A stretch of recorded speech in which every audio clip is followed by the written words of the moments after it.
24শে June rail এবং জাতীয় সড়ক অবরোধের ডাক দেয়া অস্ত্র সংবরণকারী বৈরী সংগঠনের সদস্যরা আজ জমি পরিদর্শনে নামেন। শান্তি চুক্তি অনুযায়ী তাদের দাবি দাওয়া পূরণ নিয়ে রাজ্য সরকারের সঙ্গে বিবাদ চলছে। বিবাদের জেরেই সরকারের ওপর চাপ সৃষ্টি করার কৌশল হিসাবে অনির্দিষ্টকালের জন্য রেল ও সড়ক অবরোধ কর্মসূচি ঘোষণা করা হয়।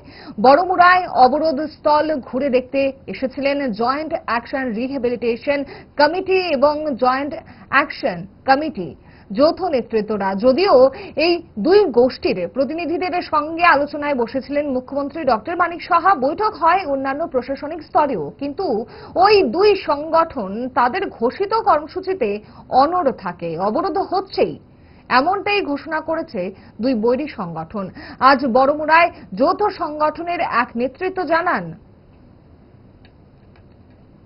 আমাদের এসপিএসবি আজকে স্পেশাল ব্রাঞ্চ শাখা আমাদেরকে ডেকেছিল। তখন আমরা 8জন প্রতিনিধি যৌথ মঞ্চের আমরা ওইখানে গিয়েছি, আমরা কথা বলেছি, আমাদের দাবি সনদ ওনাকে আমরা পেশ করেছি।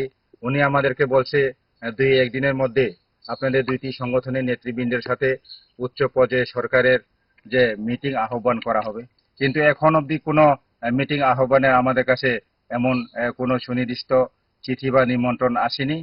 তো আমরা এটাই বলতে চাই, আগামী 24 তারিখ জুন বুধবার আমাদের পূর্ব ঘোষণা অনুযায়ী 9টি দফা দাবির সমর্থনে আমাদের অনির্দিষ্টকালের জন্য রেল এবং জাতীয় সড়ক অবরোধ হবে।